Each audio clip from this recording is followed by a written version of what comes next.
Les habla es Nicole Maita. Voy a dar inicio a nuestra exposición titulada La codificación. Los integrantes son Enid Cáceres, Alexandra Cerrón, Cintia Cernaque y Oswaldo Torres. Daré una pequeña introducción. En nuestro presente trabajo de investigación vamos a dar a conocer la manifestación del derecho por medio de las distintas codificaciones como fuente para la composición o alteración de los futuros códigos. Vamos a tener en cuenta la importancia que tuvieron a lo largo del tiempo. Trataremos los códigos más significativos en la historia del derecho, como el Código Hammurabi, que está ligado a la Ley del Talión, la Ley de las 12 Tablas, debido a que esta fue la primera ley escrita en Roma, el Código Justiniano o Corpus Juris Civilis, que está consagrado actualmente como el derecho romano, y el Código Napoleónico o Código Civil de Francia, dado que en este código se consolidaron diversas leyes después del periodo de la Revolución Francesa, dando paso a la estabilidad jurídica y legal. Seguido a ello tenemos el primer código, que es el Código Hammurabi. Quien les habla es Enid Cáceres. Bueno, ¿qué es? El Código Hammurabi es el primer conjunto de leyes de la historia. Es una de las recopilaciones de leyes más primitivas de las que se tiene constancia. Se trata de un documento cuya antigüedad se remota al año 1750 a.C. Si bien a lo largo de la trascendencia del tiempo existieron diversas consagraciones de leyes y códigos, uno de ellos y el más esencial es el Código Hammurabi. Pero, ¿realmente conocemos acerca de sus características particulares de este gran símbolo del derecho? Pues Franco nos menciona que el descubrimiento del Código Hammurabi se debe a las excavaciones realizadas por una misión francesa, encabezada por Morgan. El bloque de diorita mide 2 metros con 25 centímetros de altura. El contorno de la parte alta mide 1 metro con 65 centímetros y en la sección inferior mide 1 metro con 90 centímetros. En la parte superior encontramos un bato relieve que representa a Hammurabi recibiendo el código de Samas. Asimismo, Toro menciona que la reconocida figura jurídica denominada Código Hammurabi en realidad se originó con el nombre de Código Hammurapi, que gracias a la oleada invasora de los amorreos y con ello Babilonia fue reconocida como capital, estos le cambiaron el nombre a como actualmente la conocemos. Siguiente. Bueno, sabemos que actualmente existe una diversidad de preferencias religiosas, pero en aquel entonces, ¿cuál era el guía y la inspiración referente a un dios? Pues para ello, Heraldo resalta que estas leyes, al igual que sucede con casi todos los códigos en la antigüedad, son consideradas de origen divino. De ahí la presencia del dios Samas, dios de los oráculos y fuente inagotable de la equidad y de la justicia, quien entrega las leyes al rey Hammurabi. Así como las actuales normas y leyes se rigen en distintos estados en el mundo, necesitaron el apoyo y la esencia de otras codificaciones para poder establecer procedimientos y sanciones con el fin de castigar al que omite. Por lo que Franco señala que de igual manera el Código Hammurabi tuvo influencias de la Ley de Talión, pero en este cuerpo legal se reconoce el principio de que únicamente el Estado es el titular de la justicia. La crudeza de la terrible sanción que reclama el ojo por ojo y el diente por diente se mitiga muchas veces con prestaciones pecuniarias de aquel entonces. Siguiente. Bueno, las leyes que contenía este código eran muy amplias, pues consistía en un sistema legal casi completo, por lo que Rivero menciona que el Código Hammurabi representa una de las leyes más antiguas que se graban en 282 leyes, y cada ciudadano de esta civilización estaba adherido al orden y cumplimiento de cada ley que emanaba de sí, pues ampliamente estaba especificado en cada una ley para cada acto cometido. Por lo que Franco nos menciona algunas leyes, como si alguno ha embrujado a un hombre haciéndole objeto de un maleficio sin algún motivo, merece la muerte. O si alguno, en causa de justicia, ha injuriado a los testigos sin justificar los dicterios, será culpable de muerte cuando se trate de una causa capital. Por consiguiente, podemos afirmar que este código no solo es fundamental para la codificación de nuevos cuerpos legales en beneficio de modificar algunas conductas inaceptables, sino que también estimula el conocimiento de aquellos actos que sancionaba y cuáles eran los delitos más frecuentes en la época. Siguiente. Ya. A continuación plantearemos la siguiente interrogante. ¿Qué ley fue parte de la historia en la época romana? Mi nombre es Cintia Cernaque y en esta oportunidad les explicaré sobre las 12 tablas. En primer lugar, ¿qué son las 12 tablas? Según Paraquisberg, infiere como aquel código antiguo del derecho romano, escrito a años de 451 y 450 a.C. Entonces, ¿qué podemos destacar? Que se creó estas 12 tablas con la finalidad de controlar la conducta de las personas. Por otro lado, también se menciona en un derecho oral, o sea, es preciso entender esto ya que se basaba a lo consuetudinario, es decir, la costumbre, y con el tiempo fue regulando a las personas. Asimismo, con refacción al acontecido, las 12 tablas trascendió como aquella ley que dará a conocer lo faz, lo lícito y lo just, lo justo, de acuerdo a Kisbert. Antes de las 12 tablas, en la época romana, estaba ligada al colegio de pontífices, lo cual brindó un favor interpretativa en el derecho romano, en la vida cotidiana de las personas romanas. Asimismo, se dio la transformación de estos escritos, que aspiraban en la época romana. Daba un avance a la plebe. En efecto, casi nos recalca que las 12 tablas fue aquella con aspiraciones de isonomía y seguridad jurídica, es decir, la igualdad hacia la ley, pero sin embargo aún no se basaba en concreto a ella. También existieron principios generales en las 12 tablas, pues lo que infiere Kisberg da a conocer la salvaguardia del patrimonio, en este caso a aquellas personas que poseían grandes terrenos, objetos, podían suministrar su economía. Sin embargo, si aquellas personas presentaban endeudamiento, los acreedores podían encadenarlos o venderlos. Asimismo, existe lo que es el pater familias o pater familias, que consiste que la mujer se le primía de toda capacidad jurídica, lo cual daría paso a la potestad del padre o tras el matrimonio. Asimismo, se daba a conocer la potestad del menor en caso que el padre venda a su hijo consecutivamente 3 veces. Por lo que es fijación de los castigos para infractores, da a conocer fijamente a aquellas personas que atentaban con el bienestar de las personas, es decir, se les aplicaba ni bien la ley de talión o la pena de muerte. Siguiente. Por consiguiente, Kisberg da a conocer las ventajas de los plebeyos que poseían por las 12 tablas. Como lo mencionado, los plebeyos tuvieron un derecho común, es decir, igual entre patricios y la plebe. Sin embargo, de acuerdo a la tabla 11, da a conocer la separación de ambas clases sociales, a contraer un vínculo sentimental. Asimismo, lo que da con Barrios da a conocer las 12 tablas, así como establecía un orden, también existía consecuencias que acarreaban con los escritos. En este caso se aplicaba la pena de muerte o pena capital, es decir, la sacralización era una pena impuesta por casos excepcionales, mientras que la capital no. Según Ruiz, destaca que hablar de las 12 tablas es de hablar de aquel cuerpo legislativo que originó el derecho occidental, es decir, consiste en amalgar la tradición tipificada, incluyendo al derecho consuetudinario, a establecer un equilibrio para una mejor comisión romana. De acuerdo a Ruiz, en cada uno de los libros o tablas contenidos en este cuerpo legislativo se hallan los principios de los actuales códigos civiles nacionales, es decir, que estos códigos, esas 12 tablas, fue trascendiendo con el tiempo para el apoyo del derecho.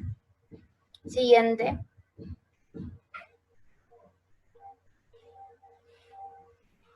Ya.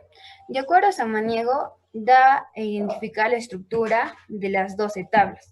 En primer orden está la primera, la segunda y la tercera, que da a conocer el derecho procesal civil, que es caracterizado por el formalismo dogmático creyente a un principio a los designios divinos. También se plasma con 4 acciones principales, 2 declarativas, que son acción por apuesta y por petición de un juez o un mediador, y 2 ejecutivas por apresión corporal y por acción de toma de prenda o embargo. Asimismo, da a conocer lo que es la tabla cuarto y quinto, que es el derecho de familia y sucesiones. ahí se plasma lo que es el pater familias o pater families que ya se dio a conocer. También la tabla 6 y 7 es el derecho de obligaciones y derechos reales. Son aquellas personas que necesitaban embarcarse a lo que es el derecho del trabajo jurídicamente. Lo que es la tabla 8 y 9 es el derecho penal tipificado, aquellas personas que acarreaban con las leyes que ya estaban establecidas y tenían graves consecuencias. Lo que es la tabla 10 se constituye en una normativa en cuanto a la vida social dentro de Roma. La tabla 11 y 12 son las leyes de los injustos, que se encontraban las regulaciones en cuanto al derecho penal con especial detenimiento en la criminalidad. Asimismo, aquellas personas, aquellas clases sociales, tanto patricios como plebes, no podían estar juntos. Siguiente. Bueno, continuando con la exposición, mi persona, Torres Rodrigo Osvaldo César, dará a conocer sobre el Código Justiniano, sin antes mencionar los autores que sirvieron para la elaboración de este tema en exposición, los cuales son Baliño y Medina. Bueno, una vez dicho esto, empecemos. El emperador Justiniano, que ascendió al trono de Bizancio el 1 de abril del año 527, se propuso realizar un ambicioso plan de gobierno, el cual era la restauración de todo el imperio romano, bajo un emperador único, una sola iglesia y un solo derecho. Sabemos de sus empeños para lograr sus dos primeros objetivos, y también que llevó a feliz término una completa codificación del derecho romano, empresa en la que obtuvo el mayor y más duradero de sus éxitos. Justiniano prosiguió los intentos que sus predecesores, con suerte varia, habían comenzado durante la etapa que llamamos del derecho de la codificación. En el año 527 ascendió al trono imperial el emperador Justiniano, que reinaría hasta su muerte en el año 565. Su obra como gobernante destacó tanto en el ámbito político y militar, como en lo religioso y en lo jurídico. En el primer aspecto, pretendió restaurar el imperio romano, logrando reconquistar algunos de los territorios invadidos por los bárbaros, ya sea África, Córcega, Cerdeña, Sicilia, Italia y parte de la península ibérica, aunque no todos estos territorios los conservara durante su largo reinado. En lo religioso, trató de unificar las creencias e imponer el cristianismo ortodoxo como religión oficial del imperio. En lo jurídico, en la cual voy a enfatizar, acabó con una gran labor legislativa, gracias a la cual estamos en posibilidad de estudiar el derecho romano. La inmensa labor legislativa efectuada por Justiniano tiene que ser contemplada desde un doble ángulo. La primera, como una tarea de codificación, o sea, de reunión y clasificación de todo el material jurídico que había integrado el derecho de los romanos hasta su época, y a la vez como una labor creativa, no solo en el sentido de que adoptó las normas jurídicas anteriores a las necesidades de su época, sino también a la serie de disposiciones dictadas de nueva cuenta durante su reinado. Como sabemos, el Corpus Juris Civilis consta de 4 partes y está y son las siguientes: el código, el digesto, las instituciones y las novelas. Empezando por el código. En el año 528 se nombra una comisión para reunir a los códigos gregoriano, hemogeniano y teodosiano en una sola obra. Dicha comisión tenía facultades para efectuar las modificaciones y aclaraciones necesarias, así como para eliminar las repeticiones que existiesen. El código está dividido en 12 libros, el primero de los cuales trata del derecho eclesiástico, de las fuentes del derecho y de los oficios de los funcionarios imperiales. Los libros 2 al 8 se dedican al derecho privado, el libro 9 al derecho penal y finalmente del libro 10 al 12 al derecho administrativo. Cada uno de los libros se subdivide en títulos y estos en fragmentos, encabezados por la indicación del tema y de las constituciones de que se trata. El segundo, el digesto, conocido también como el nombre de Pandectas, es una colección compuesta por cita de los escritos de los grandes jurisconsultos clásicos. La obra fue encargada a una comisión de juristas bajo la dirección de Triboniano y se compone de 50 libros. Estos se subdividen en títulos y fragmentos que constan de párrafos numerados. Cada fragmento se inicia con el nombre del autor correspondiente y la indicación de la obra citada. Tercero, las instituciones. Mientras se trabajaba en la inmensa labor que implicaba la elaboración del digesto, Justiniano ordenó redactar una obra elemental dirigido a la enseñanza del derecho, es decir, prácticamente un libro de texto en cuyo preámbulo el emperador da una serie de consejos a la juventud que desea estudiar leyes. Las instituciones, al igual que el digesto, se publicaron en el año 533. Por último, tenemos las novelas.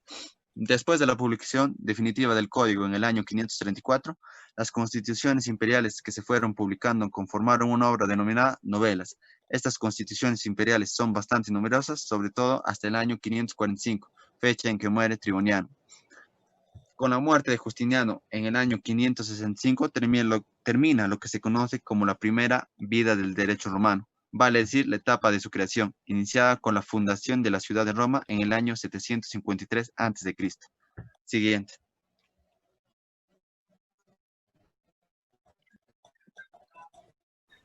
Ya finalmente hablaremos del Código Napoleónico.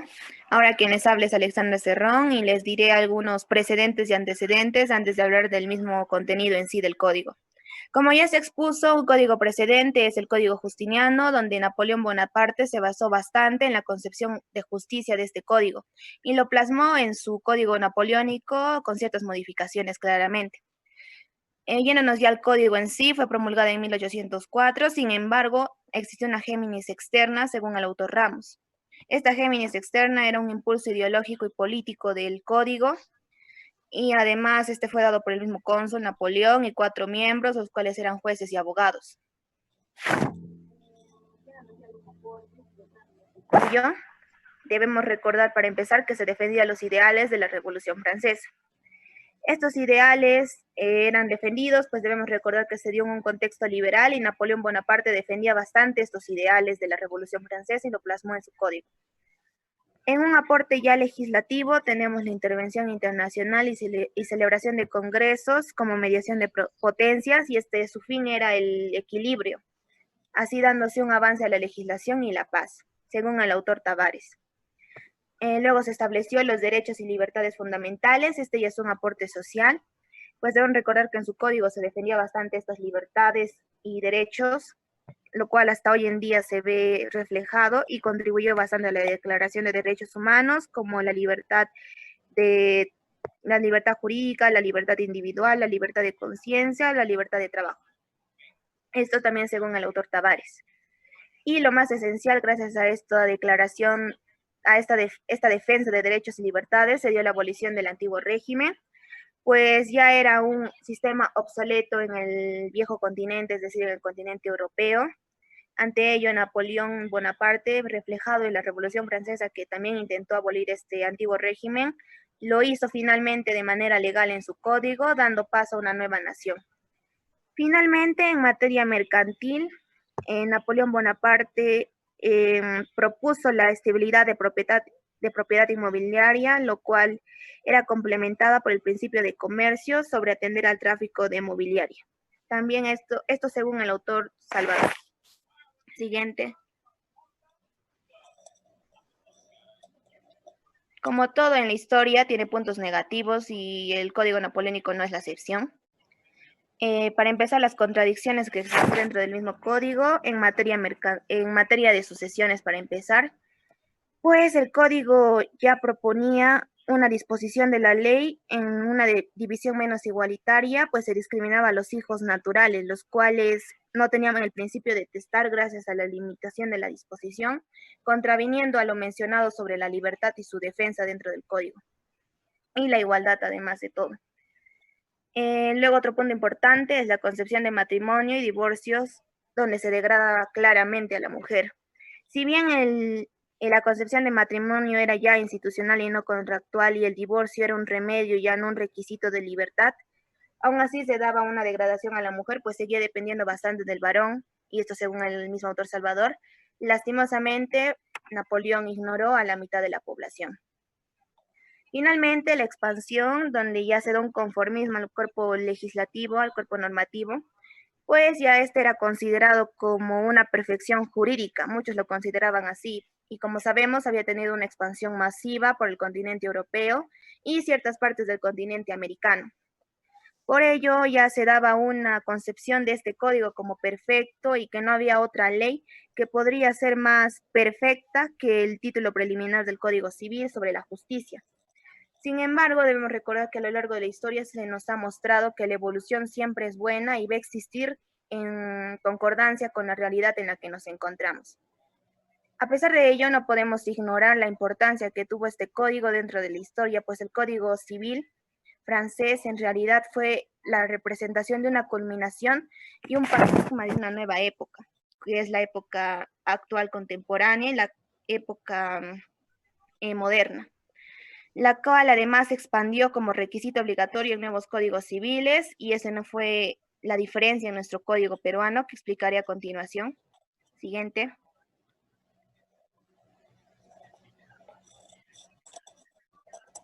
Antes de hablarlo en sí de el Perú y el Código Napoleónico, diré la contextualización, que en Latinoamérica, como sabemos, ya se estaba dando la abolición y se estaba buscando la libertad en sí del país latinoamericano, de los países latinoamericanos. Esto se logró y se dio como en varios países como primer código, el Código Napoleónico, así siendo herederos directos de la tradición jurídica romana, ya que debemos recordar la influencia que tuvo dentro del Código Napoleónico, según el autor Tavares. Y además de que esto fue un fruto largo de un proceso orientado a la unificación legislativa, pues el Código de Napoleónico era bastante completo, según el autor Ramos. En el Perú, el primer Código Civil fue dado en 1852, influenciado mayormente por el Código Napoleónico. No tuvo un sustento claro, pues en esa época estábamos en ciertas situaciones, que era la época del guano, y no se daba un enfoque correcto al código y una interpretación correcta. Pero sin embargo, a pesar de todo ello, tuvimos derechos y libertades gracias a las influencias del código. Siguiente. Para concluir, voy a dar una pequeña conclusión de todo lo ya expuesto. A lo largo del tiempo se ha llevado a la existencia de los diferentes códigos o codificaciones debido al accionar de los individuos. Entre los más resaltantes, como ya lo mencionaron, tenemos al Código de Hammurabi, que fue el primer código de la humanidad, considerado también como la base de la creación de los distintos sistemas de justicia. También tenemos a las 12 tablas, que era interpretada como la regla que fomentaba la disciplina en la sociedad antigua. Asimismo, también es importante recalcar la labor codificadora y legislativa que realizó Justiniano en Roma, redactando y consolidando el Código Antiguo, el Digesto, las instituciones, el Código Nuevo y las novelas, que luego vendrían a formar parte del Corpus Juris Civilis, que sirvieron como fundamento en muchas organizaciones legales de países occidentales. Por consiguiente, también es importante resaltar el Código Napoleónico, que fue el más sobresaliente en el plano mundial, considerado como fuente esencial e inspiradora para la gran mayoría de codificaciones, particularmente en los países de América Latina. Aquí están las referencias bibliográficas que fueron usadas en nuestro trabajo. Esto es todo, gracias.